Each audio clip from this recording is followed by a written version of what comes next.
الحمد للہ رب العالمین والصلاة والسلام علی اشرف الانبیاء والمرسلین وعلی آلہ واصحابہ اجمعین۔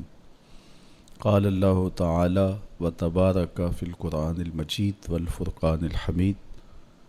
اعوذ باللہ من الشیطان الرجیم، بسم اللہ الرحمن الرحیم۔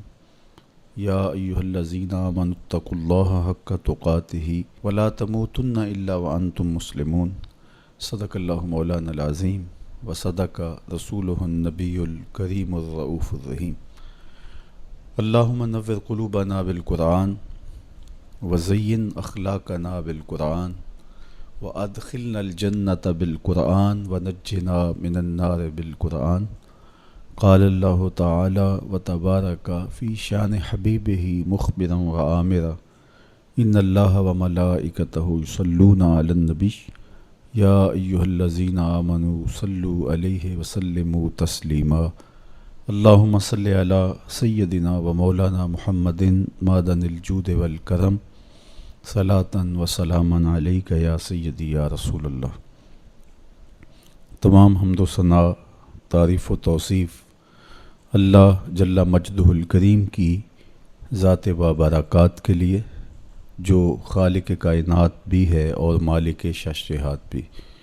اللہ جل وعلا کی حمد و ثنا کے بعد رسول رحمت، شفیع معظم، نبی محتشم حضور ختمی المرتبت صلی اللہ علیہ وآلہ وسلم کے حضور ناز میں اپنی عقیدتوں، ارادتوں اور محبتوں کا خراج پیش کرنے کے بعد، واجب الاحترام ذوی الاحتشام معزز محتشم ناظرین و ناظرات، السلام علیکم ورحمۃ اللہ وبرکاتہ۔ ماہ صیام رمضان المبارک کی شب برکتیں، رحمتیں، کرم نوازیاں، اجالے اور روشنیاں لیے جلوہ فراز ہے، اور آج تقوی کے عنوان سے کچھ باتیں آپ کے سامنے رکھنے کی کوشش کروں گا۔ اللہ جل شانہ میری زبان پر کلمۃ الحق جاری فرمائے۔ کتاب رحمت قرآن مجید میں بار بار تقوی اختیار کرنے کا حکم نامہ اہل ایمان کے نام موجود ہے۔ تقوی ہے کیا؟ اس کا لغوی معنی تو بچنا، ڈرنا اور محتاط رہنا ہے، لیکن اصطلاح شریعت اسلامیہ میں اللہ کے حکموں کو بجا لانا اور اس کی نافرمانی سے اپنے آپ کو بچانا تقوی کہلاتا ہے۔ کسی نے کہا کہ تمہارا رب جہاں تمہیں دیکھنا چاہتا ہے تم وہاں پائے جاؤ، اور جہاں وہ نہیں دیکھنا چاہتا وہاں تم نہ پائے جاؤ، تو یہ تقوی ہے۔ حضرت کعب احبار رضی اللہ تعالی عنہ سے پوچھا گیا کہ آپ پچھلی کتابوں کے عالم بھی ہیں، قرآن مجید کو بھی آپ نے پڑھا ہے، تو آپ بتائیے کہ تقوی کیا ہے؟ تو آپ نے سوال کرنے والے سے کہا، کبھی آپ ایسی وادی سے گزرے ہیں جہاں کانٹے دار جھاڑیاں ہوں؟ تو کہا کئی بار گزرا ہوں۔ تو کہا پھر کیسے گزرے؟ کہا میں اپنے دامن کو سمیٹ لیا کہ ایک ایسی وادی سے میرا گزران ہو رہا ہے جہاں کانٹے دار جھاڑیاں ہیں، تو کوئی کانٹا میرے دامن سے الجھ نہ جائے اور میرا لباس تار تار نہ ہو جائے۔ تو حضرت کعب احبار فرمانے لگے کہ تقوی بھی اسے ہی کہتے ہیں، دنیا میں رہ کر کے اس طرح سے زندگی بسر کی جائے کہ گناہوں سے دامن داغدار نہ ہونے پائے۔ اس دنیا میں رہنا بھی ہے، لیکن اس دنیا کی شرور سے اپنے آپ کو بچانا بھی ہے۔ دنیا کے اندر موجود فتنوں سے اپنے آپ کو محفوظ رکھنا ہے، نفس اور شیطان کے مکر و فریب سے اپنی حفاظت کرنی ہے، اپنے دامن کو داغدار نہیں ہونے دینا، اپنے دامن کو پھٹنے نہیں دینا، اپنے ضمیر کی چادر پہ داغ نہیں لگنے دینا، اپنے باطن کی صفائی اور ستھرائی اور پاکیزگی اور عفت کا خیال رکھنا ہے۔ دنیا میں رہ کر کے بھی دنیا کی غلاظتوں سے اپنے آپ کو محفوظ رکھنا تقویٰ کہلاتا ہے۔ کہا اس دنیا میں اس طرح رہو جس طرح کشتی پانی میں رہتی ہے، پانی میں رہنے کے باوجود اپنے اندر پانی نہیں آنے دیتی، چونکہ اگر کشتی پانی میں رہے تو خیر ہے، خود بھی تیرے گی اور اپنے اوپر بیٹھے سواروں کو بھی کنارے تک لے جائے گی، لیکن اگر پانی کشتی میں داخل ہونا شروع ہو گیا تو خود بھی ڈوبے گی اور جو اس کے اوپر سوار ہوں گے وہ بھی ڈوب جائیں گے۔ اس لیے تم دنیا میں رہو تو خیر ہے، لیکن دنیا اگر تمہارے اندر اتر آئی تو پھر کچھ باقی نہیں بچے گا۔ من نظر الی الدنیا نظر الحب اخرج اللہ تعالی من قلبہ نور الیقین والزہد۔ جو دنیا کو محبت کی نظر سے دیکھتا ہے، اللہ اس کے دل سے زہد اور تقوی کے نور کو کھینچ لیتا ہے۔ اس لیے اس دنیا میں رہ کر کے بھی اس دنیا سے اپنے آپ کو محفوظ رکھنا ہے۔ اپنی ضرورت کا ضرور رزق جمع کریں، ضرورت سے زائد کمائیں تو ساتھ یہ نیت جڑی ہو کہ معاشرے کے وہ لوگ جو کمانے کی اہلیت نہیں رکھتے میں ان کی ضرورت کو پورا کروں گا، تو یہ دنیا نہیں یہ دین ہوتا ہے۔ لیکن جب خواہشات انسان کو یوں گھیر لیتی ہیں اور وہ اپنے خالق سے غافل ہو کے اس دنیا کو مقصود بنا لیتا ہے تو پھر وہ اپنے اندر اور اپنے باطن کو خراب کر بیٹھتا ہے۔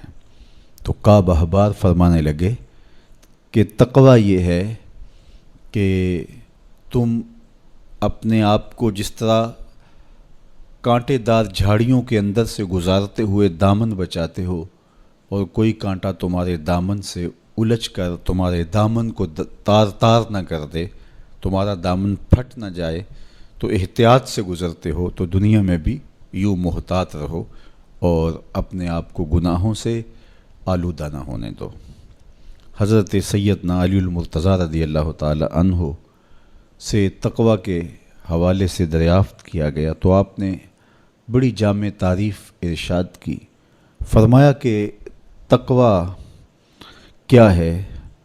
فرمایا کہ تقویٰ یہ ہے کہ تم اللہ سے ڈرتے رہو، خوف خدا تمہارے سینے میں موجود رہے، قرآن مجید پر تمہارا عمل رہے، اور تم جو میسر آئے اللہ کی طرف سے اس پر تم قانع ہو، کم پر بھی قناعت تمہارا مزاج ہو، اور چوتھی چیز ارشاد فرمائی کہ تم آخرت کی تیاری میں اپنے آپ کو مصروف رکھو۔ یہ چار وصف اگر تمہارے اندر موجود ہیں تو تم متقی کہلاؤ گے۔ سب سے پہلا وصف کیا ہے کہ اپنے آپ کو اللہ جل شانہ کے خوف میں مبتلا رکھو، اللہ کا ڈر تمہارے سینے میں موجود رہے۔ اللہ کا ڈر کس معنی اور کس مفہوم میں ہونا چاہیے؟ عمومی طور پہ بندہ جس شے سے ڈرتا ہے اس سے وحشت بھی کرتا ہے، اس سے نفرت بھی کرتا ہے۔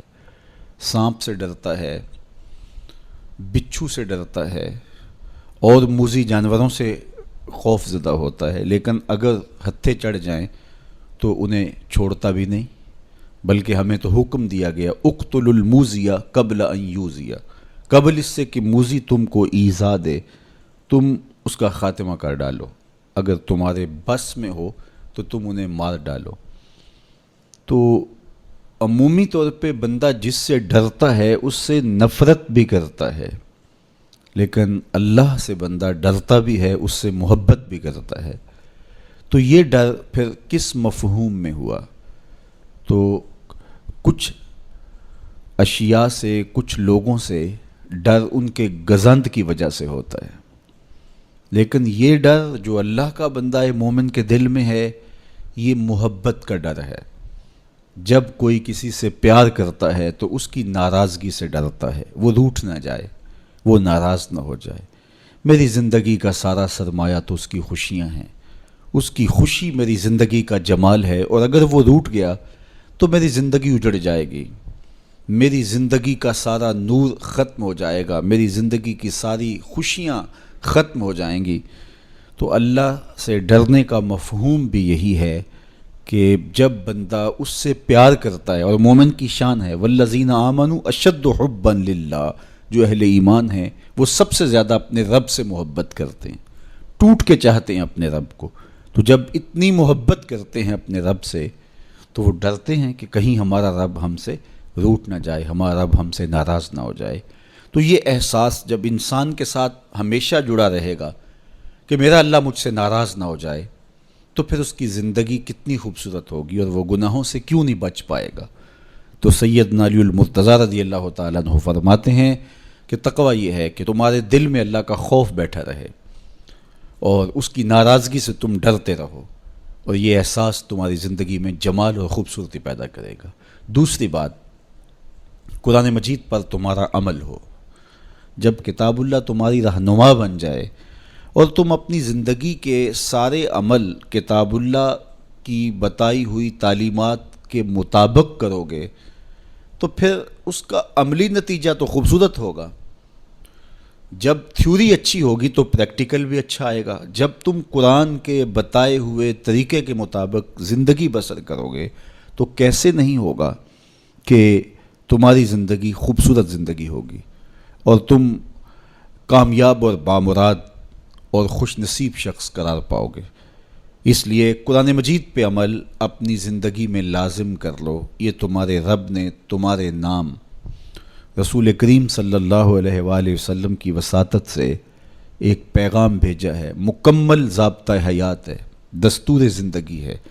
اس کتاب سے وابستگی، دل بستگی، تعلق کی خاطر تمہیں کبھی رسوا نہیں ہونے دے گا، تمہیں کبھی بے مراد نہیں ہونے دے گا، تمہیں کبھی نقصان میں نہیں پڑنے دے گا، تمہیں ناکام نہیں ہونے دے گا۔ تم ہمیشہ سرخرو ہوگے، کامیاب ہو جاؤ گے، بامراد رہو گے، عزتیں اور وقار تمہارا مقسوم ہوگا اگر اس کتاب کے ساتھ تمہارا تعلق مضبوط ہوا۔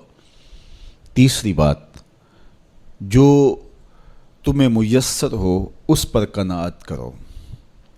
میسر پر قناعت کرنے کی عادت بن جائے تو زندگی کی تلخیاں ختم ہو جاتی ہیں۔ عمومی طور پہ ہمیں اتنا کچھ اللہ نے عطا کیا ہوا ہوتا ہے لیکن اس کے باوجود ہم سکون میں نہیں ہوتے، اس لیے کہ ہم ایک ہدف طے کرتے ہیں اور اس کی طرف ہم بڑھتے ہیں۔ تو میسر کا جو سرور ہے، میسر کا جو لطف ہے، اس کو حاصل کرنے کی بجائے جو میسر نہیں ہے اس کی تگ و تاز کے اندر ہم اپنے آپ کو پگھلا رہے ہوتے ہیں۔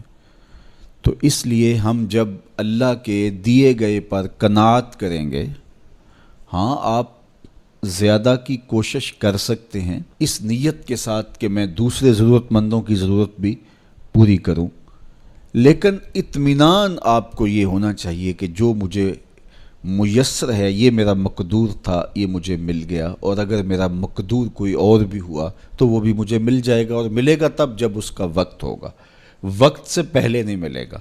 جب ہم اپنے مقدور کو وقت سے پہلے حاصل کرنے کی کوشش کرتے ہیں تو پھر زندگی میں تلخی بھر جاتی ہے، ہم بے چین ہو جاتے ہیں کہ وہ مل کیوں نہیں رہا، میاں وہ کیسے ملے، اس کے ملنے کا بھی وقت ہی نہیں آیا ہے۔ تو ہم ایک اضطراب میں مبتلا ہو جاتے ہیں، بے چین ہو جاتے ہیں۔ اور اگر ہم یہ یقین کر لیں کہ ہمارے مقدور کا ہمیں جب وقت ہوگا تو ضرور ملے گا، تو پھر زندگی کے اندر ایک طمانینت پیدا ہو جائے گی۔ تو جو تھوڑا میسر ہے، جو زیادہ میسر ہے، اس پر ہم مطمئن ہونے کی عادت پیدا کر لیں۔ سیدنا علی المرتضیٰ رضی اللہ تعالی عنہ سے ہی مروی حضور کا ایک فرمان ہے، جو اللہ کے دیے گئے تھوڑے رزق پہ راضی ہو گیا، اللہ اس کے تھوڑے عملوں پہ راضی ہو جائے گا۔ تو قناعت کا جوہر نصیب ہو جائے تو پھر زندگی سوکھی بھی ہو جاتی ہے اور تقوی کی دولت بھی نصیب ہو جاتی ہے۔ چوتھی چیز سیدنا علی المرتضیٰ رضی اللہ تعالیٰ عنہ فرماتے ہیں، یہ ہے کہ تم آخرت کی تیاری میں لگے رہو۔ تمہارا جب ہدف وہ ہے کہ میں ایک دن اللہ کے حضور پیش ہونا ہے اور اپنے سارے اعمال کی جواب دہی اور سارے اعمال کا حساب میں نے اس کے حضور پیش کرنا ہے، تو پھر تم پھونک پھونک کے قدم رکھو گے، حزم و احتیاط سے زندگی گزارو گے۔ اور تقوی نام ہی حزم و احتیاط کا ہے، تقوی نام ہی زندگی کو منظم اور مرتب کر کے اللہ کے حکموں کو بجا لانے کا ہے۔ حضرت شیخ احمد شیخ مجدد الفسانی علیہ رحمہ فرماتے ہیں کہ تقوی دو چیزوں سے عبارت ہے، ایک اللہ کے حکموں کو بجا لانا اور ایک اللہ کی منع کردہ چیزوں سے اجتناب کرنا۔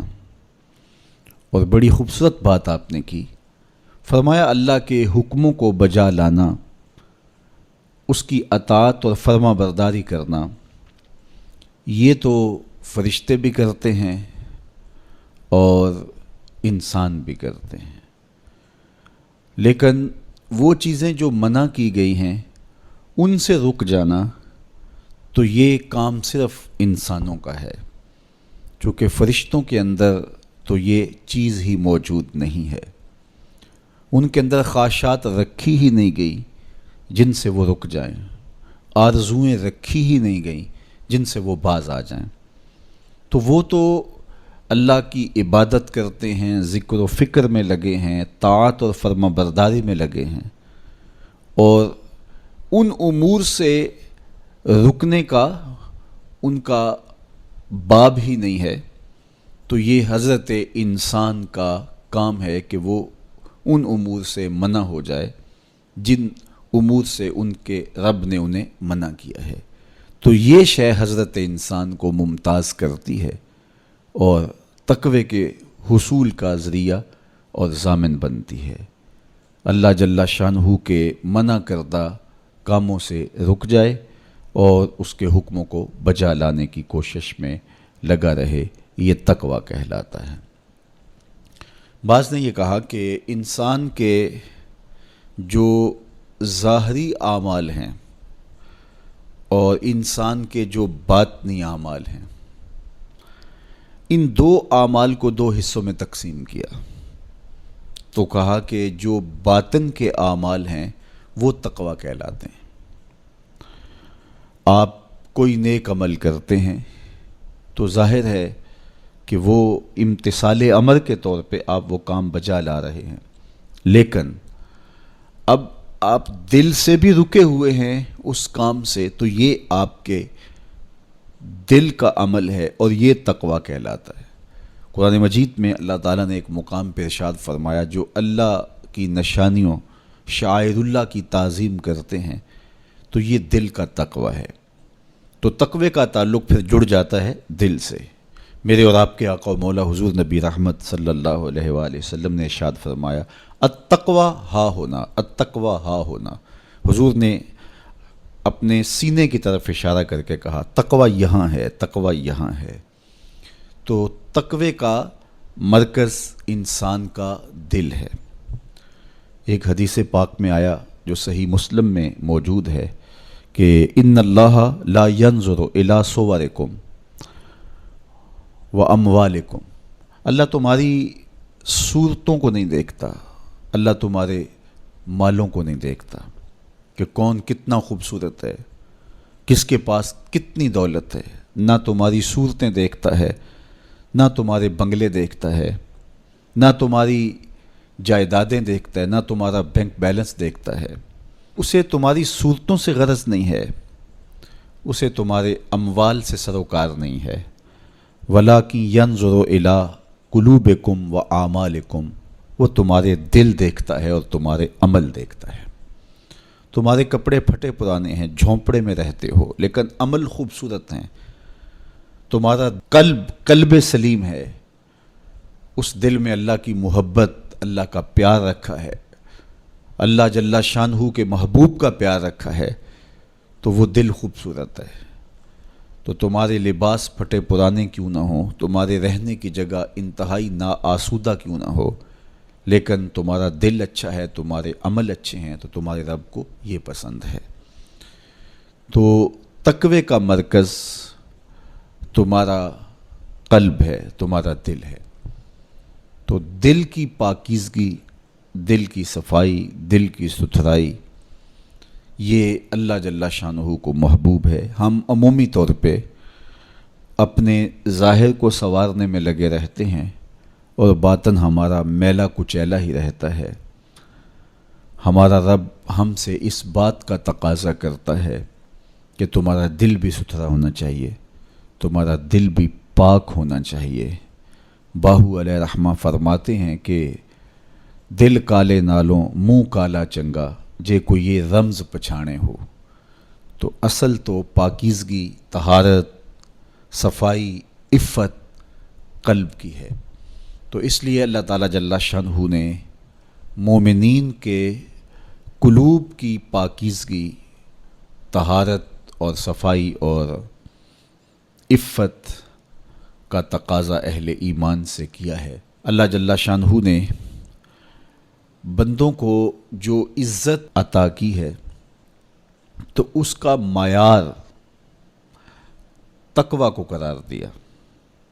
کون کتنا معزز ہے یہ اس کی دولت سے نہیں ناپا جا سکتا، اس کے قبیلے اور اس کے خاندان سے نہیں جانچا جا سکتا، اس کے لباس سے آپ یہ اندازہ نہیں کر سکتے کہ یہ معزز شخص ہے۔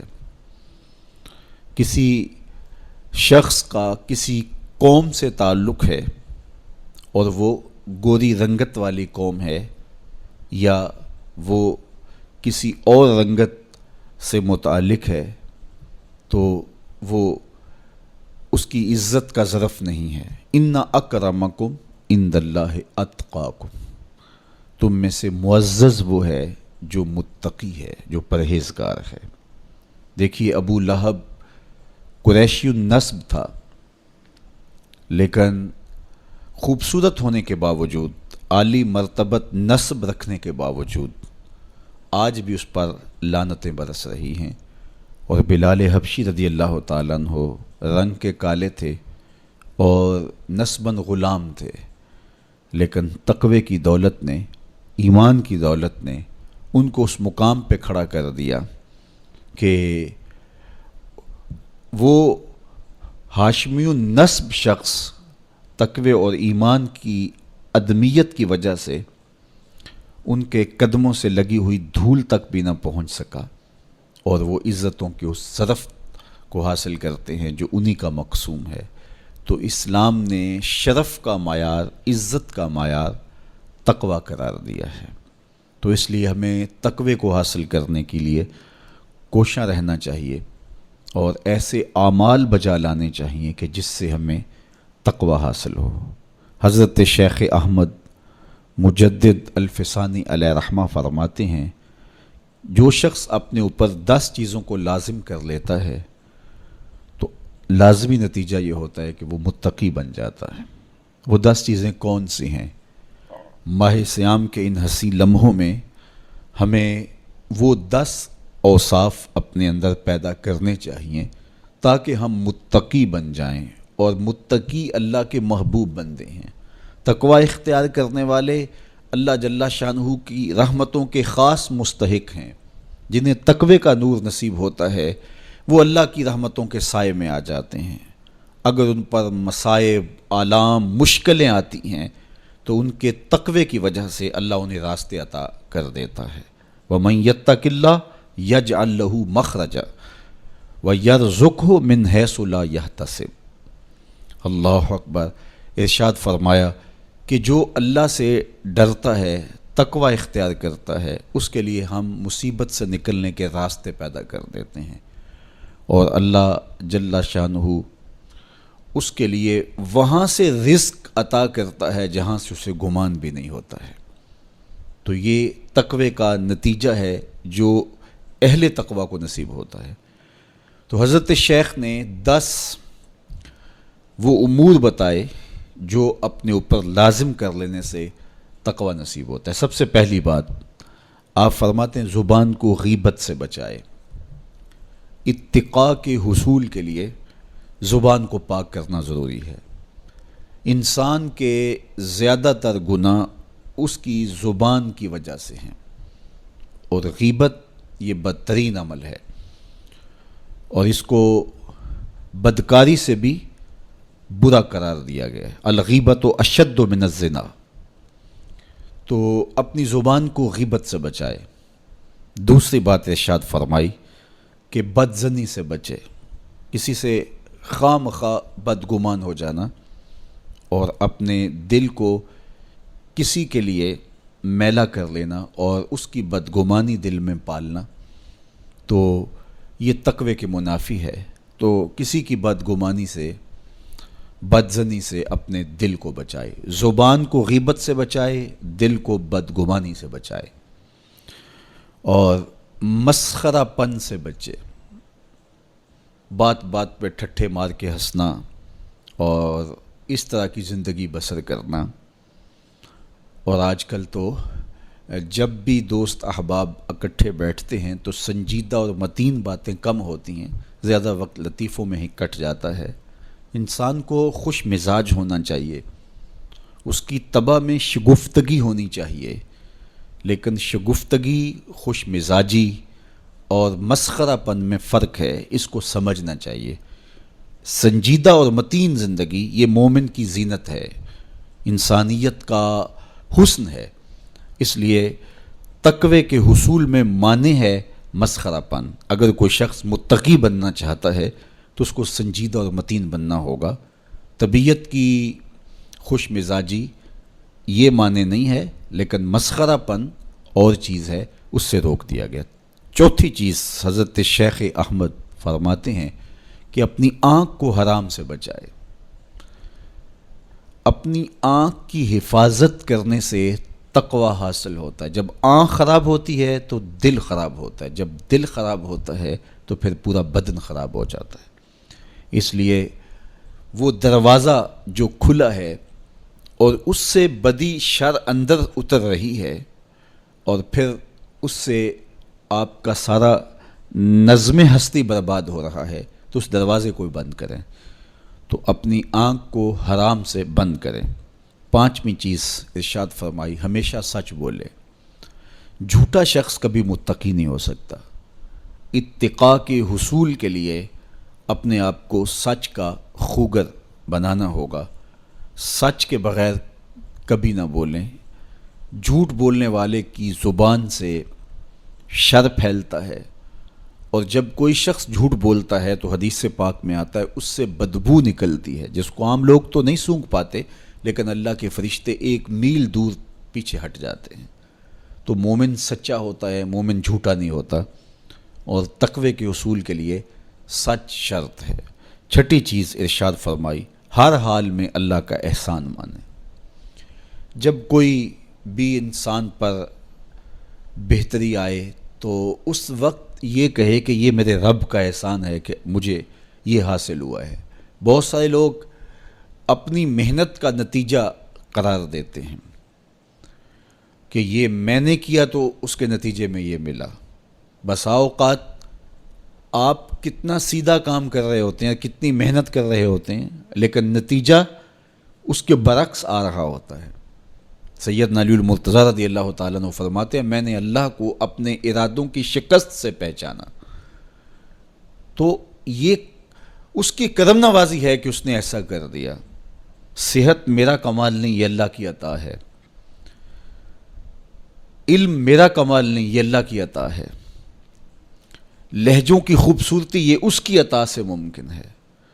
اس نے آنکھوں میں روشنائی رکھی، اس نے توفیق عمل نصیب فرما دی، اس نے اچھائی کی راہوں پہ گامزن کیا۔ ماہ صیام میں روزہ رکھنے کی توفیق ہوئی، صلاۃ التراویح میں حاضری کا موقع میسر آیا، دیگر صالح اعمال تلاوت کلام مجید نصیب ہوئے، تو مت سمجھے کہ یہ کوئی میرا کمال ہے۔ اللہ کا احسان مانے گا تو غرور پیدا نہیں ہوگا، تکبر پیدا نہیں ہوگا۔ تو ہر حال میں اللہ کا احسان مانے، جو بھی خیر اس کو ملے وہ کہے یہ میرے رب کی طرف سے ہے، اور اگر اس کا کرم نہ ہوتا تو یہ عمل مجھے نصیب نہ ہوتا۔ اور کتنے عمل ہیں کہ نصیب ہونے کے بعد عجب سے، تکبر سے، ریاکاری سے برباد ہو جاتے ہیں۔ کیتی کتری پئی کھو محمد تے سکہ بنیا زردہ، کتنے عمل ہیں کہ برباد ہو جاتے ہیں، تکبر آ گیا، عجب آ گیا، ریاکاری آ گئی، تو یہ اس کی طرف سے ہی ہے۔ تو جب یہ کہے گا تو عجب، تکبر، غرور کچھ پیدا نہیں ہوگا، تو پھر عمل قبول ہوگا اور انسان تقوی کی منزل تک پہنچے گا۔ ساتویں چیز، اپنا مال راہ حق میں خرچ کرے۔ ناحق راستے پر ایک درہم بھی خرچ نہ کرے۔ کمایا ہوا مال راہ حق میں خرچ کرنے سے اتقاء کی دولت نصیب ہوتی ہے۔ اللہ قیامت کے دن بندے کے قدم اپنے حضور سے ہٹنے نہیں دے گا جب تک اس سے 3 سوال نہیں کر لے گا۔ ان میں سے ایک سوال یہ ہوگا کہ مال کمایا کہاں سے، مال خرچ کہاں کیا۔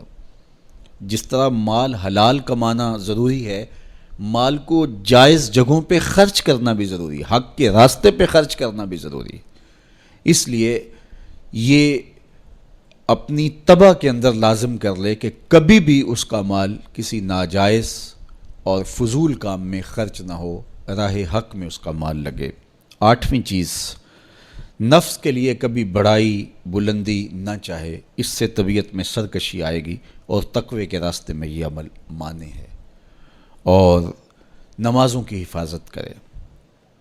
نمازوں کی اگر حفاظت نہیں کرتا تو باقی سارے عمل اس کے پاس ہیں، تو وہ متقی کیسے بن سکتا ہے؟ چونکہ یہ تو اسلام کا بنیادی فریضہ ہے جو اہل ایمان پر لازم کیا گیا ہے، جو کسی صورت کے اندر بھی، حتیٰ کہ حالت بیماری کے اندر بھی معافی جس کی نہیں ہے، سفر کے اندر بھی نماز کی معافی نہیں، مختصر کر دی گئی، قصر کر دی گئی، لیکن معافی نہیں دی گئی۔ حالت جنگ کے اندر بھی اس کی معافی نہیں ہے۔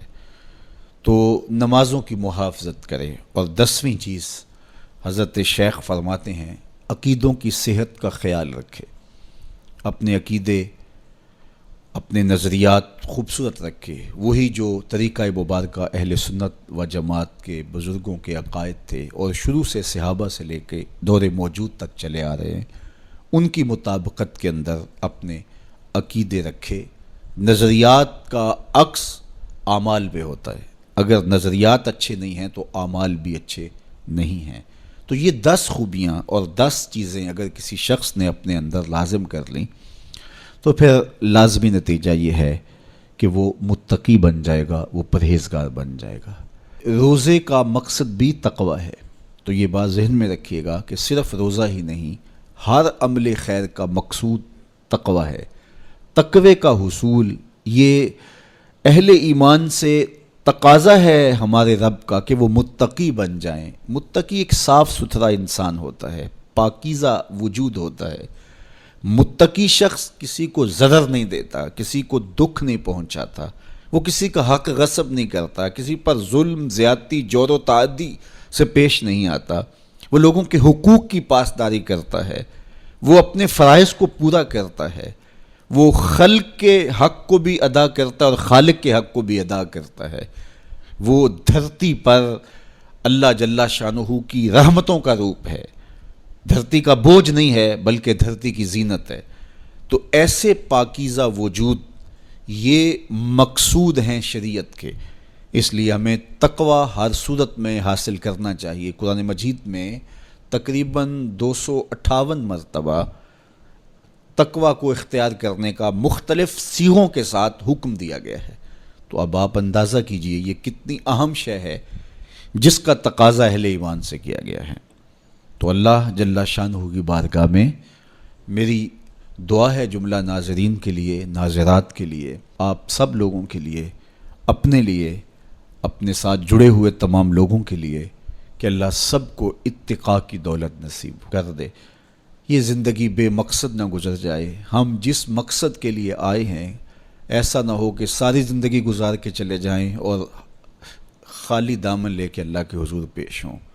نہیں، اس دامن کو تقوی کے نور سے بھر کر اس کے حضور پیش ہوں، لیکن اس کے فضل پہ آس ہو، مغرور نہ ہونا، جو میسر آ جائے اس کو اللہ کا احسان سمجھنا، اور اس کے حضور کہا مالک مجھ سے تو یہی ہو سکا ہے، اور یہ بھی میری کوتاہیاں اور میری کمزوریوں کے ساتھ ہے سب کچھ، تو اپنے کرم سے میرے پہ رحم فرما۔ تو اللہ تعالیٰ کو ایسا بندہ بڑا پسند ہے جو اس کو راضی کرنے کی کوشش میں لگا رہتا ہے ساری زندگی۔ آپ کے پاس ایک ملازم ہے اور وہ کمزور ہے، لیکن سارا دن کوشش میں لگا رہتا ہے، کبھی وہ دیواریں صاف کر رہا ہے، کبھی وہ آپ کے دروازے پر کپڑا لگا کے اس کو صاف ستھرا کر رہا ہے، کبھی پانی آپ کو پیش کر رہا ہے، کبھی آپ کی گاڑی کو کپڑا لگا کے صاف کر رہا ہے، کبھی اور آپ کے کام میں لگا ہے، اور وہ کمزور ہے، کبھی بیچارہ تھک کے دھوپ میں بیٹھ بھی جاتا ہے، کبھی اس سے ہوتا ہے کبھی اس سے نہیں ہوتا، لیکن وہ نیت سے برا نہیں ہے، ہر وقت اس کی کوشش ہے کہ صاحب مجھ سے راضی ہو جائیں، تو آپ اس کی بہت ساری کوتاہیاں معاف کر دیتے ہیں۔ وہ کہتے ہیں یار کمزور ضرور ہے لیکن نیت کا ماڑا نہیں ہے۔ تو یار اگر ہم نیت کے ماڑے نہ ہوں، ساری زندگی اللہ کو راضی کرنے کے لیے گزار دیں، تو وہ بھی تو دیکھ رہا ہے یہ میرا بندہ ہے۔ میرے شیخ کامل کا ایک شعر مجھے ابھی یاد آیا کہ دلوں میں بری نہیں نہ نیتوں بری میں، دلوں میں بری نہیں نہ نیتوں بری میں، گناہ میں تو ہو جاندے لاچاریاں نو۔ اگر پھر بھی کوئی گناہ ہو جائے تو اللہ کریم ہے، رؤوف ہے، معاف کرنے والا ہے۔ تو تقوی کا یہ بھی نتیجہ ہے، اس کا ثمرہ ہے کہ آپ سے گناہ سرزد ہو جائے تو آپ کو فوراً توفیق توبہ مل جاتی ہے۔ اگر یہ صالح اعمال آپ بجا لاتے ہوں تو زندگی کے اندر گناہوں کا سرزد ہونا ممکن ہے، لیکن متقی شخص سے گناہ سرزد ہو جائے تو وہ فوراً رجوع اللہ کرتا ہے، فوراً اس کو توفیق توبہ نصیب ہو جاتی ہے، اس کو کھٹکنے لگتا ہے کہ مجھ سے کچھ ہو گیا ہے، تو وہ بے چین ہو جاتا ہے۔ تو آئیے میں اور آپ اپنی زندگیوں میں تقوی کے نور کو بھر لیں۔ جہاں نور ہوگا وہاں اندھیرا نہیں ہوگا، اور اگر یہ نور باطن میں نہیں اترے گا تو وہاں اندھیرے ہوں گے، ظلمتیں ہوں گی۔ تو اندھیروں سے اور ظلمتوں سے اٹا ہوا دل لے کے ہم اللہ کے حضور پیش نہ ہوں، بلکہ نور سے بھرا ہوا دل اس کی دہلیز پہ رکھیں اور اس کی رحمتوں کی خیرات مانگیں۔ ماہ سیام کی مبارک گھڑیوں کی برکت سے اللہ مجھے آپ